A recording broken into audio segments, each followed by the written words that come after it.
खरं तर आदरणीय मोदी साहेब यांनी गेल्या 10 वर्षात केलेले विकासाचे कामं आणि त्यांचा पंतप्रधान मोदी साहेबांचा पुण्यातला प्रतिनिधी म्हणून मुरलीधर अण्णा मोहोळ हे प्रचंड बहुमताने निवडून येण्यात काही शंका नाही।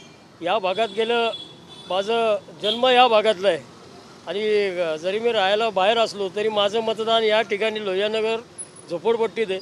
तर ते मतदानाचा हक्क, जो पवित्र हक्क तो बजावण्यासाठी मी या ठिकाणी आलेलो होतो आणि येणाऱ्या 4 जूनला पुणेकर नागरिक आपला विकासाचा मुद्दा आणि आदरणीय पंतप्रधान मोदी साहेब यांच्या पाठीशी देशभरातला मतदार आणि त्याबरोबर पुण्यातला त्यांचा प्रतिनिधी माननीय मुरलीधर अण्णा मोहोळ हे प्रचंड बहुमताने निवडून येतील असा मला विश्वास आहे। ओएसिस फर्टिलिटीच्या तज्ञांनी IVF उपचार पद्धतीद्वारे 1 लाखांहून अधिक जोडप्यांना मातृत्व प्राप्तीचा आनंद दिला आहे।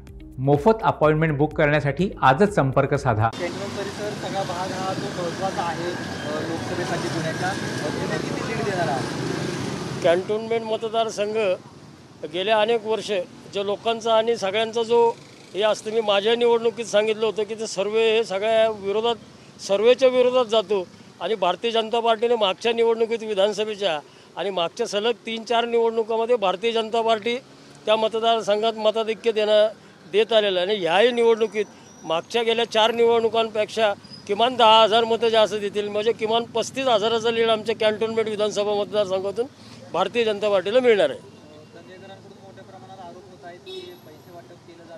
हे तो नौटंकी आहे, त्यांचा कारभार हा त्यांचा नौटंकी आहे। कधी रात्री बॅनर लावतील, कुठं रस्त्यावर उघडे नाचतील, काय करतील। भारतीय जनता पार्टीने असे पैसे वाटायची अशी पद्धत नसते। काल जो धिंगाणा केला तो पुण्याच्या संस्कृतीला न पटणारा तो प्रकार होता। का म्हणतात ना, चोरावर मोरे, पैसे वाटले कुठून वाटले, काल पोहून केले ना आम्ही। त्यांनी लोहियानगर, काशीवाडी, भवानपेठ, नानापेठ कुठल्या धार्मिक स्थळातून पैसे वाटले गेले। खरं तर आम्ही ते कंप्लेंट करायला पाहिजे होती, ते केली नाही आणि हे नौटंकी करतात। त्या लोहियानगरमधल्या काही लोकांना काल पोलिसांनी उचललं, त्याची मोठ्या प्रमाणात चौकशी झाली, पैसेही पकडलेले आहेत। ते आज ते हे होईल। काल मोठ्या प्रमाणात लोहियानगरमध्ये कारवाई झालेली आहे, धार्मिक स्थळातून पैसे पकडून नेलेले आहेत काँग्रेसची। त्यांची नौटंकी आहे, त्यांचं तो प्रचाराची स्टाईल आहे ती नौटंकी करणे। गेल्या मी महानगरपालिकेत नगरसेवक असताना आम्ही बरोबर काम केलेलं आहे। खोटं बोल पण रेटून बोल, हा त्यांचा प्रचाराची ती रणनीती आहे।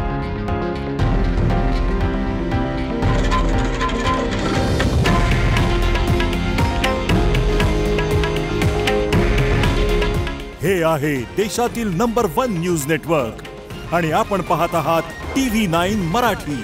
काळजी तुमची, हित महाराष्ट्राचं।